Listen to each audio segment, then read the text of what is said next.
welcome to The Detour. I'm Kieran Bond, the show's producer, stepping in for Adam Davis this week.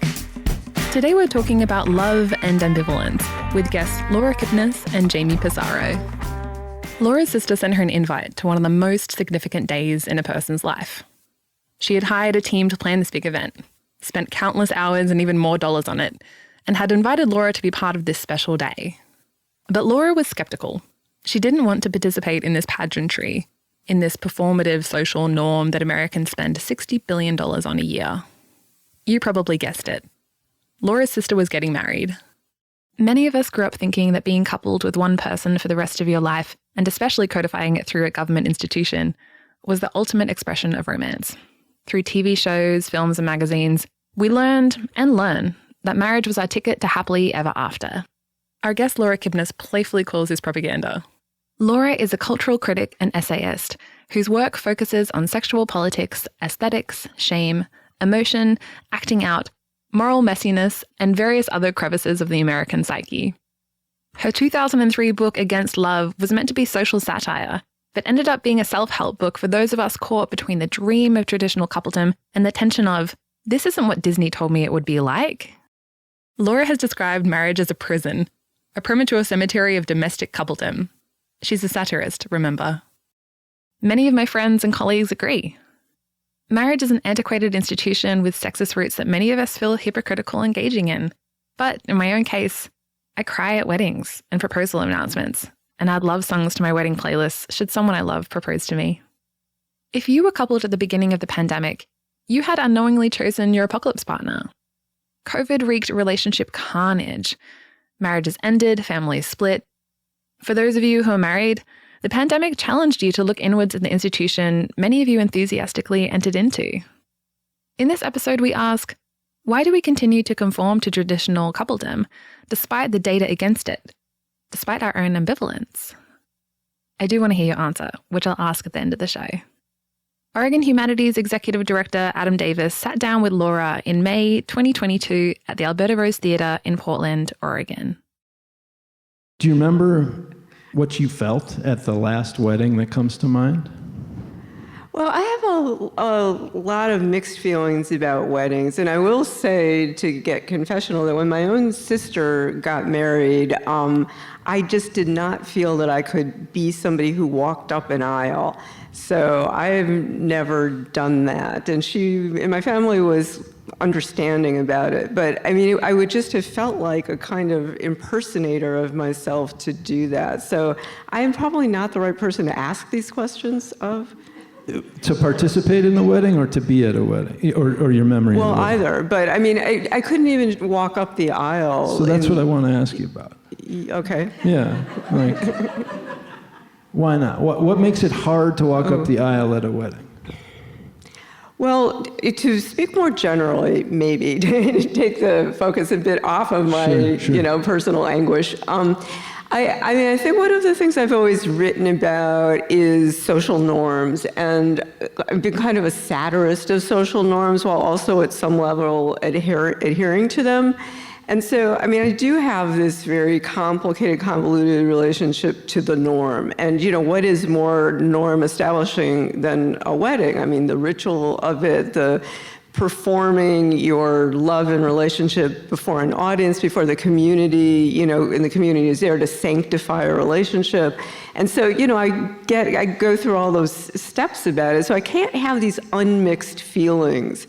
So that's why. Okay, yeah. I mean, that's why I'm asking, because you write so much about love and marriage in a way that I find, like, I dog-eared every page of Against Love, so much that the corners of the pages started falling off. So you amputated the pages. I amputated the pages in a way that... You castrated them. I hadn't thought about that. I hope it was just the pages. But the book is still inside me, so we'll see. In that book, you say at one point that stories that get repeated and that keep showing up are not repeated for no reason. And jokes, like marriage jokes that get repeated, are not repeated for no reason. And jokes usually, I think, sort of puncture marriage a little bit, but stories about love and marriage, it seems like. Can I ask, if you were going to caricature the sort of positive, not yet punctured story about love and marriage in this country, what would that story be? But are there stories that aren't yet punctured? I mean, one thing I would say as somebody that thinks a lot about social norms, and one thing about Against Love, which I wrote maybe 20 years ago or so, I mean, it wasn't really against love, because as I said, against doesn't just mean being opposed to, it also means sort of up against, so it's one of those words that can mean itself and its opposite, so that kind of pleased me to be able to insert that kind of ambivalence even in the title of the book. But at the time that I wrote the book, which was maybe coming after the Clinton years, where adultery and his adulterous, being was such a presence in American consciousness, I think since that time, adultery, which was this kind of public way when politicians did it, that people were both like inside a marriage but also fleeing the marriage. And I was interested in the way that ambivalence was being played out publicly and on the national stage. But since that time, that kind of ambivalence seems to have become far more frowned on. Like adultery seems like it's far more of a crime than it once was, or that it was even a couple of decades ago. So sorry, this is a bit of a convoluted answer to your question, but I mean, there's just been this shift, I think, even since I wrote the book, in the ways that people are allowed to, express this multiplicity of relations to love publicly, to rebel against it while also being kind of a proponent, as so many of those figures on the right were. Like all the people on the Clinton impeachment committee, or not all of them, but quite a lot of them turned out to be adulterers themselves who were prosecuting Clinton for the affair with Monica Lewinsky. So, what I'm saying is there was so much ambivalence playing out publicly and on the national stage, and these days, I think that those kinds of figures in celebrity culture are just much more vilified than they were. So the norms, I mean, we seem to be living through weirdly far more normative times in terms of love and, the ways that people participate in couples while also kind of trying to escape from them. Yeah. Why would it be the case? I mean, why do you think people that are more ambivalent about love or marriage are more vilified now than they were 20 years ago? What's going on culturally that's moving us that way? There is just this strain of cultural conservatism, and I mean, it certainly comes out in sexual mores, and probably the last decade, and certainly since Me Too, there's a way that kind of sexuality, I think, gets coded as, predatory. I mean, particularly when it's exercised by men, but, women turn out to be able to be predators too. So, I mean, there's just much more sexual accusation, level of sexual accusation and moral condemnation than I think there was even 20 years ago, 15 years ago. Yeah, maybe we can stick with this a little bit as we wander to other things as well, but I guess something you say in Love and the Time of Contagion is that, I think you quote Ralph Ellison about how hard it is for us to know ourselves, and then you say something like, but this COVID has in a way been an incredible teacher. It's shown us things about ourselves. Has it shown us in particular about, say, ambivalence about love relationships, marital relationships? Has it helped us see ourselves more clearly, or has it muddled things further? Both. It's my answer to all those either-or questions. Yes. I mean, one of the things I did when I started writing this book, which was maybe in August 2020, so after the first 6 months or so of lockdown and things had just opened up a little bit, I put this questionnaire online and asked people, how have your relationships fared during lockdown? And have you learned things about yourself or about your partner or about your relationship? And,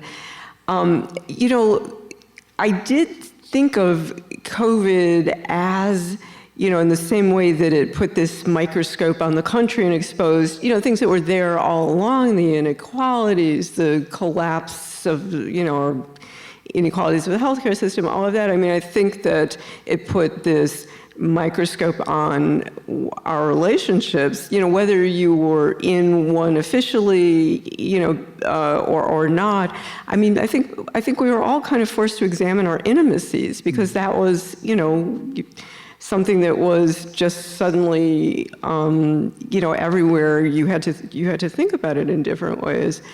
And I will just say, to be autobiographical, when I'd written Against Love, I was not in any official way in a relationship, which made it kind of easy to write about coupled ambivalence. I didn't have to worry about anyone's feelings about it. I could just be as scathing as I wanted. This time around, I have been partnered, despite all of my ambivalence, for about the last decade, and then was confined to a one-bedroom Manhattan apartment for 5 months with this other person. We had lived separately our entire decade-long relationship. So, there certainly was a lot that was exposed, given the close confines, both, little stuff like the gross stuff under the bathroom sink, but also, the larger questions, like how does this person respond to catastrophic events? And that was something, and what I was interested in learning from people with this questionnaire is, if you had known that the apocalypse was coming, was this the person you would have wanted to be, face the apocalypse with? Or did you learn things about the mate that you possibly knew but didn't want to admit to yourself or didn't want to tell yourself? So I think there was, and people were very, I think, interested in being handed the opportunity to have to reflect on, in these answers about what their lives had been in, over 6 or so months. And the answers were really kind of eloquent and moving in a lot of cases. And some people really had found that they loved their mate far more and valued and were connected in ways they hadn't understood. And other people were just, fed up to death with the habits and the things about the person, like that they're, that they hadn't necessarily wanted to acknowledge was going on. Yeah. First of all, that seems like a really strong question that maybe should be asked even whether we have a pandemic or not. Like, there's something very serious about the way you put that question. Is this a person you want to spend a pandemic with? But I kind of, while you were talking about people's responses to the question of how they were feeling about their partner, I was also hearing another question beneath that, which is this the kind of arrangement that most makes sense to face the apocalypse in? Yeah, one of the things that was interesting were the people who were in situations that were not the normal situations, like the third parties type, that situation, people who were then separated from a lover by distance or, lockdown mandates. Because that was one of the things I asked, like, had you been somebody that was having multiple relationships before lockdown, and did that continue? And there were the people who were sneaking out, and then there were the people who were not. So any non-normative kind of situation fared badly in, under these circumstances. Which again feels like an exaggerated version of the norm, where there are incentives built into the way we are culturally and politically set up that maybe privilege the marital relationship more than other kinds of arrangements. Oh, absolutely. As healthcare is so much more of on the agenda these days. It was one of the things when I was doing research for Against Love, you find out that all of these economic benefits flow through marital status. I'm sure, this is more known than it was at the time. And that's, I think, to circle back to the first thing I maybe unfairly sprung on you about your experience at weddings, was a way to try to get where we're getting now, which is so much of our lives is shaped by an understanding about marriage. Yeah, and what is also interesting is the way the state does intervene. I mean, one of the reasons I didn't want to get married was that I didn't particularly want the state intervening if I decided to end things with a person. But, you know, for example, like, why does the state have an interest in preventing polygamy, you know, or multiple marriages? You know, so you start to, if you kind of bore down a little into these norms, you start to see that the way, you know, the things we think of as, you know, well, this is how it should be, were established at a certain point. But, you know, why is it in the state's interest to promote marriage via these financial benefits? And, you know, but it is a way of regulating the population, for one thing, and in regulating things like inheritance and child raising. I mean, so that's the beginning of an answer. It's a way of regulating.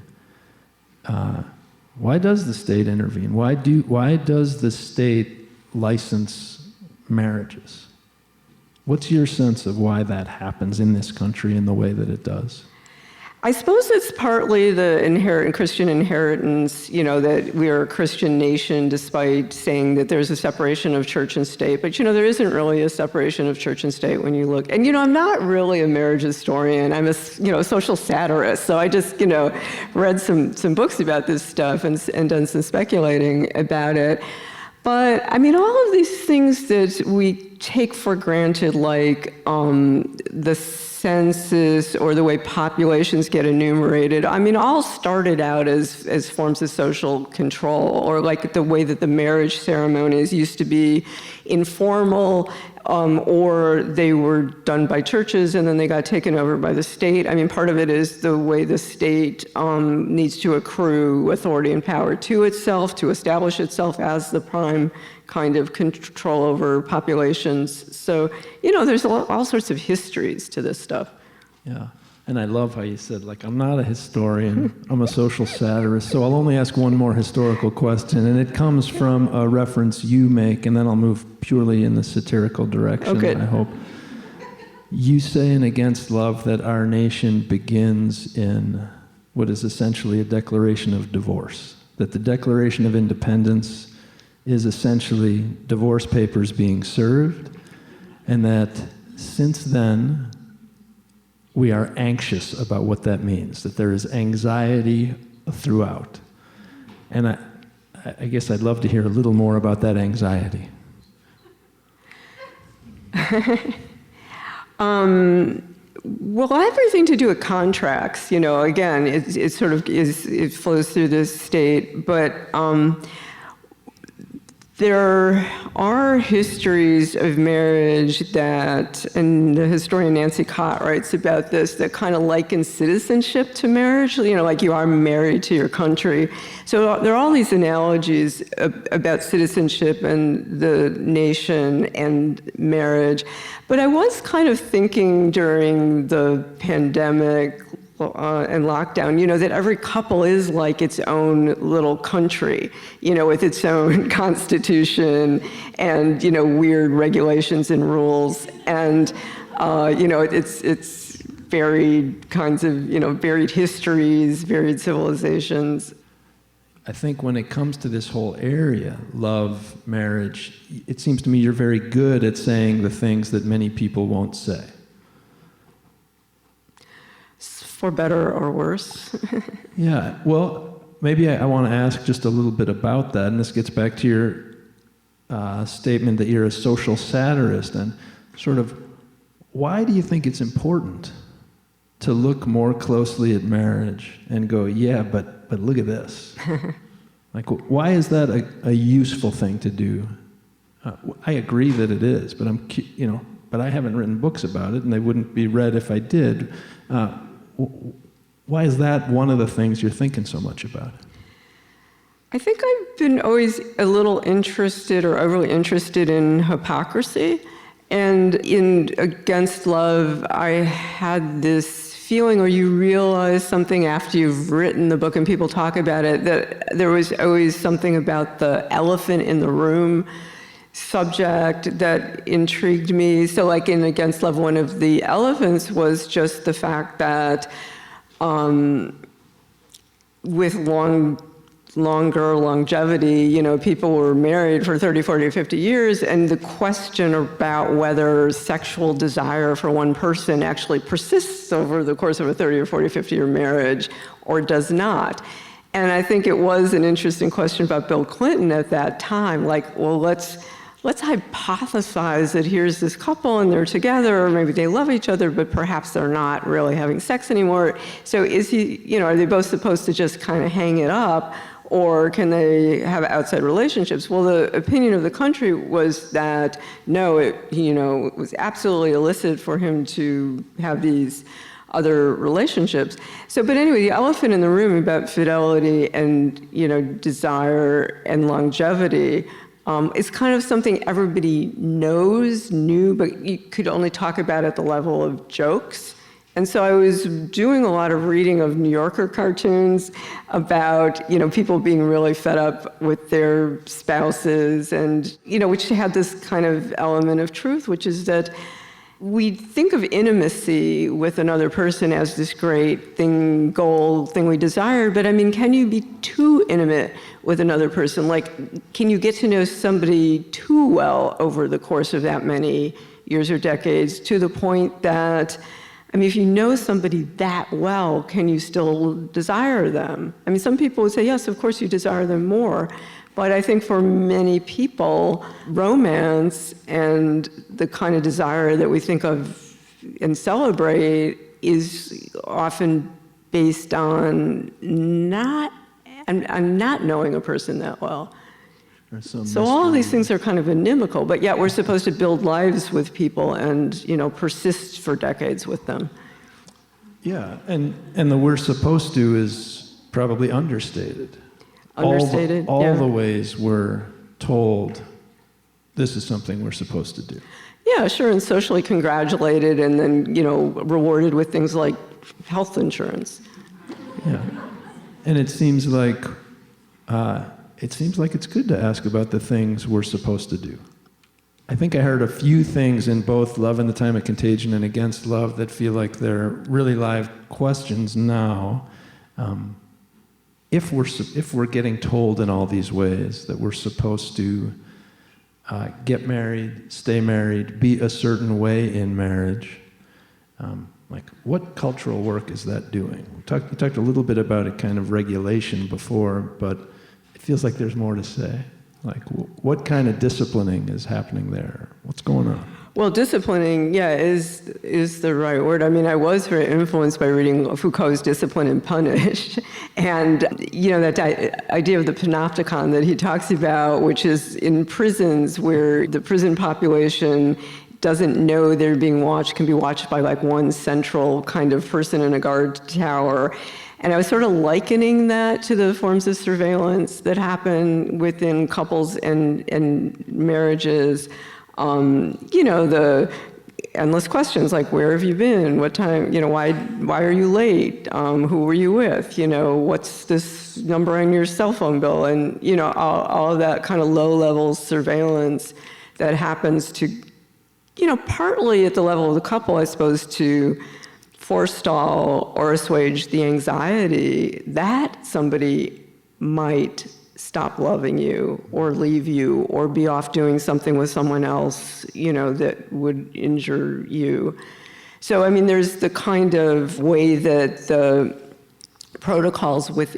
domestic protocols within couples kind of mirror the larger forms of surveillance and social control, that happen at the, let's say, national level. You're listening to The Detour with Laura Kipnis and Adam Davis. I think you're pointing to a lot of the ways that marriage is doing work to keep us confined in a certain way. And if I were going to go, like, what are you arguing in Against Love? It feels to me you're actually, as you said before, you're arguing for something like love, but that suffers in marriage. That our commitment to marriage, I mean, you talk about being alive in a way. And so what is it that we're holding up as more important than that being alive? Well, I think, security. One of the things that I was writing about in Against Love, and I used the imagery or figure of the cemetery a lot, like premature graves or premature, people being interred in these premature, plots. That, it was seen as preferable to uphold the stability of a couple, particularly if there were children, whether or not you were miserable. So it wasn't that I was against the couple form or against stability, but I was kind of against the all of the demands on people to stay in situations that they were miserable in. And I did have the idea at that time, and I'm not sure if I still think this as much as I did then, but I did think that it promoted a kind of political passivity, or promoted a kind of passivity, or the resistance to changing your life had a kind of analog with the things that we don't ask of our nation politically. I was interested in the way this kind of stasis, this long-term, low-level misery that a lot of people were, living in, had analogs with, we know this country sucks, we know, the conditions are unequal, but we're not going to really question or change anything. And I think that I think there's more social discontent articulated now, let's say since Occupy, maybe, than there was at that time. But it'd be interesting if there was more social discontent articulated and more vilification of people pushing against the norms of marriage. That would just be interesting if they were running in opposite directions. Can I give you back 2 sentences of yours, or at least parts of sentences from Against Love, because I think I just want to read them out loud. One, from about the middle of the book, and this is just on what you were just saying. The conditions of lovability are remarkably convergent with those of a cowed workforce and a docile electorate. Did you hear? So I'm going to hold on the second one. The second one's a little more profane. I'm going to just read it one more time, and then I wonder how it echoes for you now. The conditions of lovability are remarkably convergent with those of a cowed workforce and a docile electorate. How's that land these days? Like I say, I think that there is more articulation of discontent and anger about social conditions than there was when I was writing that, which was, I think, 2002 or 2003, which seemed like a far more complacent moment. Those things have changed. But one of the things I was going to say that's also changed, and to go back to the question of why it's harder to talk about gender than it was when I was writing this book, The Female Thing, I think I was writing about a more binary model of gender, of male, female, which in the social roles kind of stereotypes, but stereotypes that we, live. And I think the politics of gender is sort of shifted now, and it's kind of not done to talk about binary. But I still think there is far more binary gender and people steeped in living in those kinds of roles, than maybe we are acknowledging. So I'll just say one more thing, that, one of the things I've written about in other places is the ways that I think the version of feminism that is more operative at this moment has been one of the more conservative strands of feminism, like mainstream feminism, as opposed to like socialist feminism. Because you talked about socialist feminism, I want to step to the earlier quote. I said I was going to quote you twice. Here's the other one, and this is not a trigger warning, but there is profanity in this sentence. A citizenry who fucked in lieu of shopping would soon bring the entire economy to a standstill.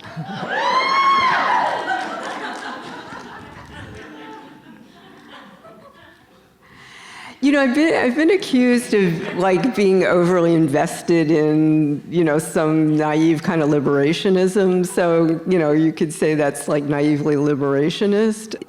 So, I have to undercut my best lines. Yeah, it's pithy.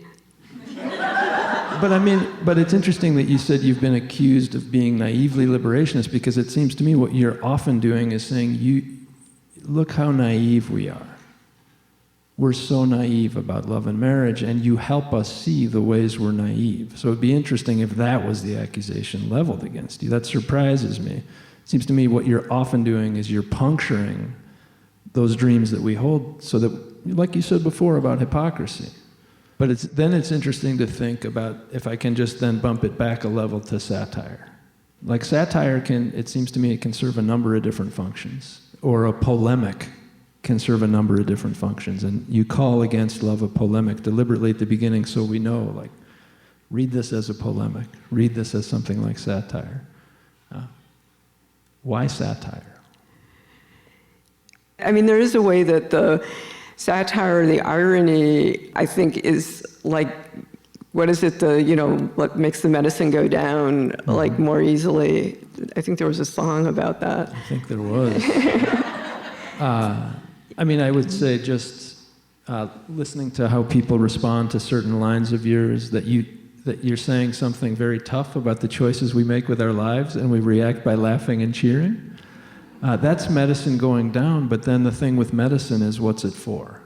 I feel like medicine has a picture of health in mind. And so and I should say, like, I was cracking up reading your book, cracking up in the best way. Like, I completely laughing at all the ways that I don't live up to what I think I'm being, and being delighted by my own failures. But then what stays is a question of, okay, then what? Right, yeah. Yeah, that's where I think I have some difficulty with the then what. Yeah, the painful self-recognition, I'm like, yeah, I can do that. But then what? And I think it is, in my case, a certain kind of disaffection with the left. I think of myself as very much on the left, but also hating the left. That's my ambivalence about my coupled state with the left. So, the and then what is the question of this moment. Like, can I ask about that, about how the focus on love and marriage feels like it is political in ways that, I don't know, do you see movement in either direction politically related to that stuff? I will just say that I've always been very interested in that intersection of, politics and personal life, Marx and Freud, so it's just, how those things get worked out, because, I suppose it was the moment I was coming of age, in terms of feminism and left politics, there was a kind of focus on the body and questions about the body. And so I think all of that is part of the layering in the stuff that I write. Yeah. Maybe what I want to do is actually go back to something very specific and push back at this question. Oh, is it going to be weddings again? It is. It actually is going to be weddings. Not necessarily your response. So what I'll do is I'll say something that I feel when I'm at a wedding, as a way to open it up a little. The ring moment. Yeah. The ring moment feels just like a huge puzzle to me. Because it feels like everybody there is watching this performative confinement, and we feel a kind of delight while we watch one person putting a ring on another person's finger. And the yoke around the neck. And other body parts. It just feels like, what that is, and it feels like both parties are delighted to be doing it, and all of us in attendance are delighted to be doing it, even though many of us, let's say, have either been divorced or have seen all the ways this go wrong. But sort of like, just to go to the academy for a minute, where when you're writing a dissertation proposal, you're making it up, Your committee knows you're making it up. You both pretend it's real. Yeah. So with a wedding, why do we continue to like willingly suspend our critical thinking and go, here we are, as ambivalent as I may be much of the time, let's all have this fantasy together? While dressed in the costumes of the landed gentry from another century. I mean, the morning, depending on the class level or aspiration level of the participants, but, look at the costuming. I do remember what I was wearing at my wedding. I do remember that I actually didn't have a ring. I had a watch. I had my grandfather's watch, in part because I was resistant, even while participating, to some of the pageantry of it. But I also willingly stepped into it. And I think because it's such a core story for so many of us, I guess I'm curious about that. I'm curious about like how that dream has taken such deep hold on so many of us, even with the ambivalence that we could have looking around. Yeah. So, okay, you're trying to get me to be sentimental. Okay. I mean, there can be and is often something very lovely about pledging yourself to another human being and opening your heart to that person and forming a unit together that's going to, stand up to all the slings and arrows of outrageous fortune. And, definitely it's hopeful and lovely. It's funny because I was not trying to get you to be sentimental. I was trying to see if you were going to say, yeah, here we buy into this, and here's why it's totally absurd. You say in Love and Time of Contagion, you say, we're a suggestible species, and viruses aren't the only contagions around. So are ideas and feelings. Yeah, and when I was thinking about the ideas in Against Love, I was interested in thinking about how much actual propaganda there is out there. I mean, every rom-com, every romance song, country western song, well, a lot of those are about split-ups, but there's just a kind of constant imprecation, is that the right word, to, get you to couple up, settle down, when people used to be able to afford real estate, put a down payment down on something. There is a constant, if you start looking, a constant level of pressure. And if it was the natural thing, how would it need this much pressure?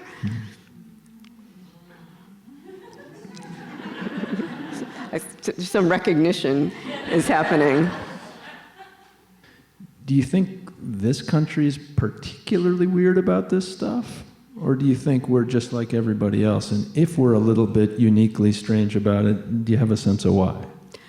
Somebody once said to me, a cultural theorist, it's something I've always thought was fascinating, that this country is like in equal measures the legacy of Puritanism and also experimentalism.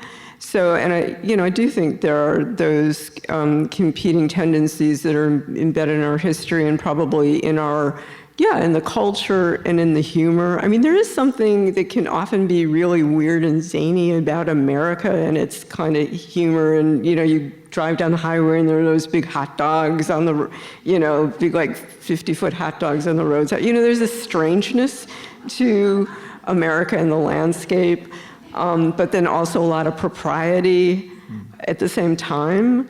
So it is, I suppose that's what is interesting about being American is all of that competing history that is somehow roiling in there.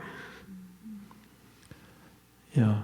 I don't know if it would be encouraging or discouraging to think that like we have a uniquely strange and maybe flawed relationship to marriage as a nation, or if it felt more like, yeah, we're like all the other countries that try this thing. We too are screwed up in the same way.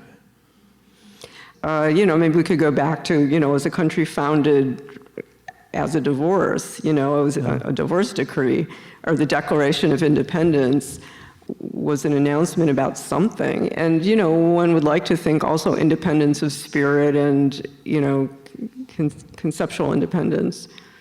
Which is maybe the last thing that I'll ask before opening it up, and that is that I was surprised when you said that I liked it, that the Declaration of Independence is actually a declaration of divorce. I had thought you were going to say, look at how important the Declaration of Independence is for us, and yet on the domestic level, dependence is the model that we continue to inscribe between two people over and over. And so on the one hand, we love the idea of the rugged individualist. Yeah. And yet, like this morning, and I'm not making this up, this morning I was happily using our new vacuum cleaner, and I had a mask on because my wife has COVID, it's just about gone, and I was imagining that I was going to be here tonight, and I was thinking, here I am at like 9 in the morning on a work day, vacuuming with a mask on in my own home. What does this picture of marriage mean? What is the, and it does feel like there's a kind of, this is not the rugged individualist right here. That's not the picture. Yeah. So maybe the way I put that, I said it was going to be a question. I'm quite far from a question now. Maybe those two strains, the individualist strain and the strong push towards dependence domestically. How do you see those two working together?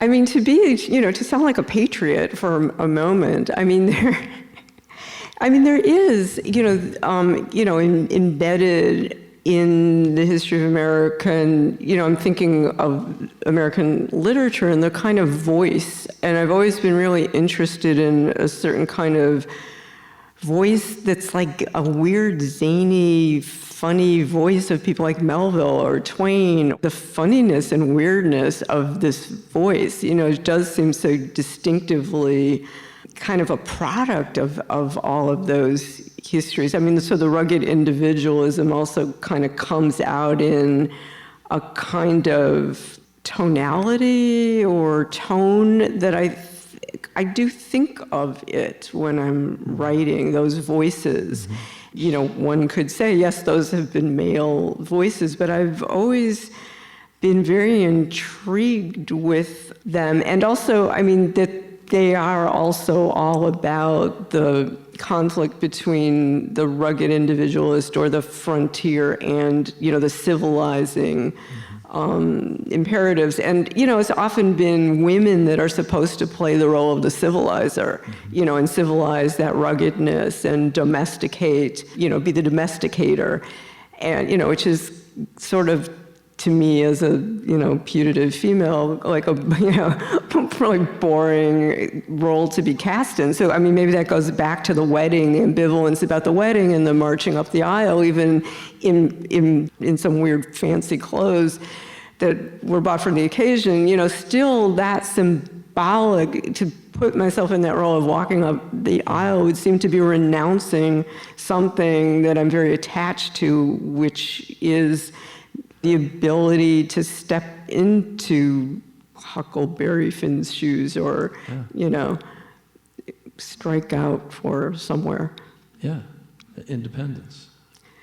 Yeah, and I'm also somebody that's, held a university job for many decades. So, there's a limit to how much striking out I, have done. But, imaginatively, like at the level of the sentence, let's say, I like to think my sentences are adventurous. Laura Kipnis is Professor Emerita in the Department of Radio, TV and Film at Northwestern University and is the author of Against Love and Love in the Time of Contagion. Jamie Passaro is a writer whose articles, interviews and essays have been published in the New York Times, the Washington Post Online on Parenting and the Atlantic Online, among other places. She lives in Eugene with her husband and 2 daughters, runs an obituary writing business called Dear Person, and works as the managing editor for Luminaire Press. We reached out to Jamie because she wrote an essay called Consider the Wedding in a 2001 edition of the Oregon Humanities magazine, which you'll hear from shortly. This essay bridges concepts of the intellectual and emotional split Laura touched on earlier, with the wedding industry's pervasive influence on American culture. Here's Jamie. The invitation was plain, white with lavender print in Garamond, one of Kimberly's favorite fonts. We were invited to a winery to celebrate with Kimberly and Eric as they became husband and wife, reception immediately following. I knew the invitation was coming, but I received it with a certain sadness. Kimberly, at 32, was one of my last unmarried friends. I loved her email dispatches from the dating scene, her Sunday morning phone calls. Before she became engaged, we kept in touch almost weekly, even though we lived in different states. It seemed that Kimberly was mostly happy living alone. She bought and fixed up a bungalow on her own. She traveled abroad by herself. She had a fun group of friends. Still, she wanted what I had, a spouse with whom to share her life. Even though a part of me envied her unmarried life, I encouraged her in this endeavor to find the future Mr. K. And even though this husband was what she envisioned, I see now that my prodding produced a tension between us. That she thought I was implying she needed a partner to complete her. She referred to me as a smug married in one of her columns. But this story isn't about smug marrieds or smug unmarrieds or the pros and cons of either enterprise. This is about the $50 billion wedding industry, which feminist scholar Chris Ingraham calls the wedding industrial complex. In the weeks before the wedding, I realized it wasn't just Kimberly getting married that I lamented. It was that she, my independent friend, was getting married in what seemed to be a rather traditional way. The diamond ring, the handoff from the parents to the husband, the pastor, the party, all that pageantry, all that calculated joy. Of course, I'd bought into the tradition of it too, though I'm still not sure why. Marriage has always been an economic institution, media studies scholar Laura Kipnis reminds us in Against Love, a polemic. Another critique of modern marriage. While marriage was once needed to ensure property distribution through inheritance, she says, now it's needed to sustain a consumer society. The wedding is just the beginning of a lifelong hunger for more stuff. How does this happen? How, in these post-women's movement times, does it get to be that a wedding becomes a woman's perfect best day? I'd wanted a simple wedding and a simple dress to match. But somehow, 5 months before my wedding, I found myself in a bridal boutique modeling $2,000 gowns for my mom and her best friend. I ended up with a lovely Priscilla of Boston number with a train. A train! I hadn't wanted a train, but the French woman at the boutique was convincing, and the dress did make my waist look small. My dress must have seemed ridiculous to Kimberly, the friend who got married this summer. She knew I was more of a barefoot on the beach sort of bride than a train and bustle bride, but she was kind not to laugh as she helped zip me into the dress on the afternoon of my wedding day. I'd known Kimberly since she'd been my editor at our college newspaper. Our paths had diverged when, at my first newspaper job out of college, I fell in love with the man I would marry 2 years later. Kimberly was the only one of my friends to challenge my decision to get married. It didn't fit with her idea of who I was then, and she told me so. It took me years to forgive her for that, and not until recently, 7 years later, have I wanted to thank her. It's not that I regret my decision to get married, it's that I've come to appreciate her honesty. I've come to appreciate her questions, which came at a time when it was easy to get caught up in the swirl of wedding planning, the spree of buying. In Against Love, Kipnis glowers, as everyone knows, and if not, the advertising industry was invented to educate you on this score. Steady doses of the proper commodities will help assuage the sense of amputation and resentment that come from doing a mindlessly boring thing for most of your life on Earth. That mindlessly boring thing she's referring to is marriage. Kipnis employs a rather cynical view that marriage leaves most people wanting more, that the emptiness translates into rampant consumerism, antidepressant use, and often adultery. We've all heard the statistics. Half of all marriages today end in divorce. A recent study from the National Marriage Project at Rutgers University found that 40% of married Americans don't describe themselves as very happy. So it's not surprising that some scholars link the self-help industry to the wedding industry. But I have to admit that I had fun looking at the wedding magazines. And when I get my Sunday edition of the New York Times, one of the first sections I turn to is the wedding section. But to read Ingraham and then to engage in this wedding voyeurism is a bit like watching a PETA film and then going out for filet mignon. But Ingraham also explains the white wedding's mystique in American culture with a compelling personal anecdote. Watching video after video of wedding stories, there were times when I would feel my emotions and my intellect split apart. Tears would be streaming down my face as I empathized with the characters in a movie, while, at the same time, I would be taking notes critiquing heterosexual imagery. But how many women share Jellison's point of view? And so what? So what if a woman wants to have a fancy traditional wedding? To this, Jellison says, a woman who knows better but has a showbiz wedding sends out a dangerous political message to the rest of the world regarding such ideas as the role of wife being the most important one a woman can play, the wedding day being the one that eclipses all days and accomplishments in her life, etc. At the wedding ceremony, which took place outside the winery in a grove of trees, Kimberly walked through the grass on the arms of her parents, smiling big, laughing even. Her mom made the dress, and she looked herself, not all froofy or done up or swathed in white. I cried. I really did, and I'm not usually a wedding crier.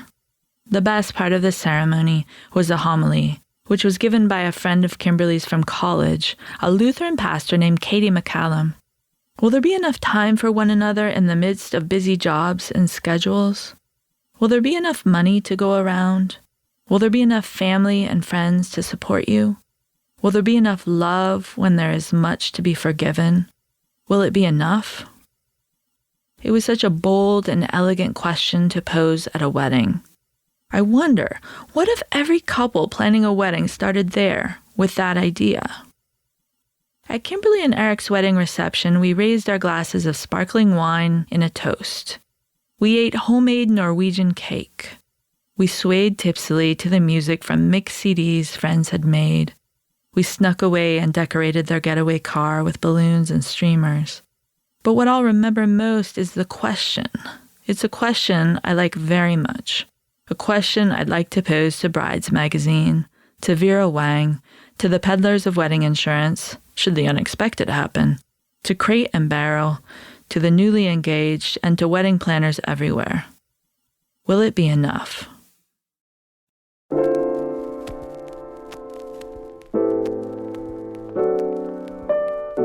Jamie Passaro is a writer and managing editor for Lumineer Press. She lives in Eugene. How is your marriage different from the norm? Why did you get married? What feelings do you have about marriage now, if you are married? And have they changed? Let us know by emailing the Detour at oregonhumanities.org.